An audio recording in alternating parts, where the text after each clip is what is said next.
જામનગરમાં પંજાબ બેંકના 2 કર્મચારી વિરુદ્ધ ગુનો દાખલ કરવામાં આવ્યો છે। એસીબીએ લાંચ માંગવાના કેસમાં ગુનો નોંધ્યો છે। પંજાબ બેંકના 2 કર્મચારી સહિત અન્ય એક સામે ગુનો નોંધાયો છે।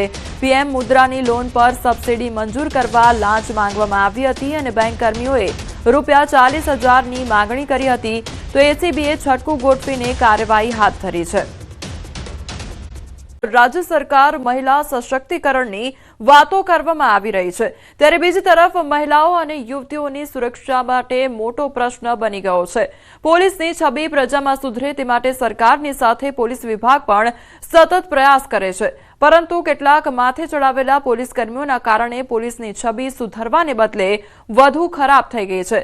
અમદાવાદમાં ફરી એક વખત ટ્રાફિક પોલીસ વિવાદમાં આવી છે।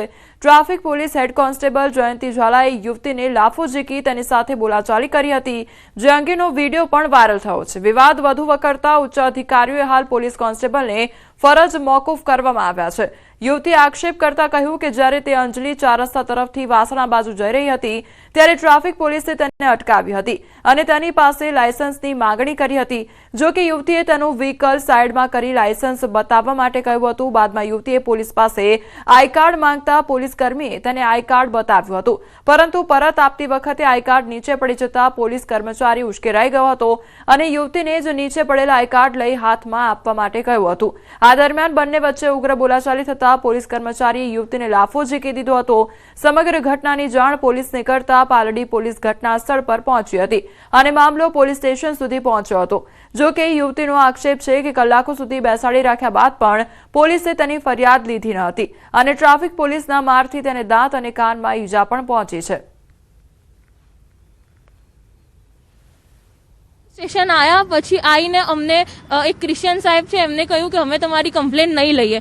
અમે બહુ જ રિક્વેસ્ટ કરી, અમે 4 કલાકથી પોલીસ સ્ટેશનની બહાર છે। પીઆઈ મેડમ હતા નહીં, અહીંયા કોઈક પીઆઈ મેડમ છે એ હતા નહીં। એ અડધી કલાક 2 કલાક રાહ જોયા પછી 3.5 કલાકે આવીને એમણે એવું કહ્યું કે અહીંયા આગળ હું કમ્પ્લેન નહીં લઉં। અમે કહ્યું કે કમ્પ્લેન તમે કેમ ના લો? પછી એમણે બી એવું કીધું કે તમે એકલા અંદર આવો। મને એકલા કેબિનમાં બોલાવીને પણ ખખડાવા લાગ્યા કે પોલીસ રાત દિવસ રસ્તા પર ઊભી હોય, એમને કેવા માણસો મળતા હોય તો એમને ગુસ્સો આવી જાય। પછી મેં એમને પૂછ્યું કે તમને ગુસ્સો આવી જાય પોલીસને તો એવી રીતે મારી તો ના શકે ને, તમે મારી કમ્પ્લેન લખો, મને લોહી નીકળે છે, મને દાંતમાં દુખે છે, મારે બતાવવા જવું છે।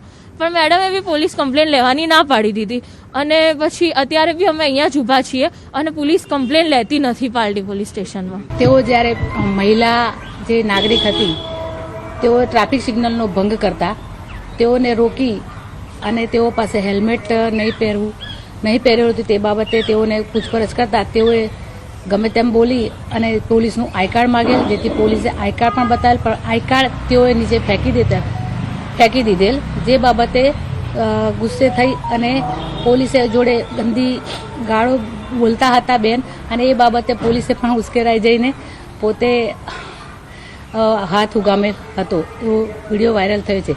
તે બાબતે તાત્કાલિક ધોરણે કડકમાં કડક કાર્યવાહી કરવામાં આવેલ છે। શું કાર્યવાહી કરવામાં આવે છે? કોની વિરુદ્ધમાં શું પગલાં લેવામાં આવે છે? ફરજ મોકૂફ હેઠળ મૂકવામાં આવેલ છે।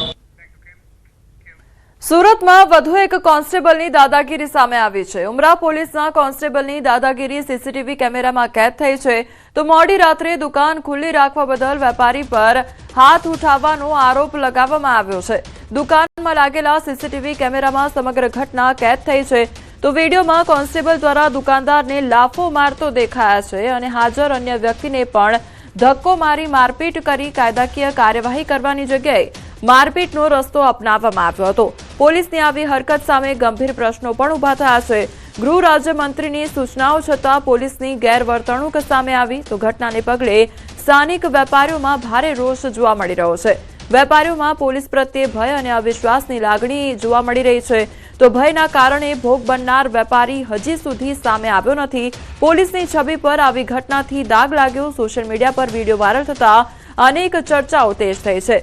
ઉચ્ચ અધિકારીઓ દ્વારા તપાસની માંગ ઉઠી છે, તો કોન્સ્ટેબલ સામે કડક કાર્યવાહી કરવાની માંગ પણ ઉઠી છે। ત્યારે અનેક સવાલ પણ ઉદ્ભવી રહ્યા છે કે આખરે પોલીસ કર્મચારીઓ કેમ સંયમ ગુમાવી રહ્યા છે, કારણ કે આ પ્રકારની ઘટનાઓ વધતી જઈ રહી છે।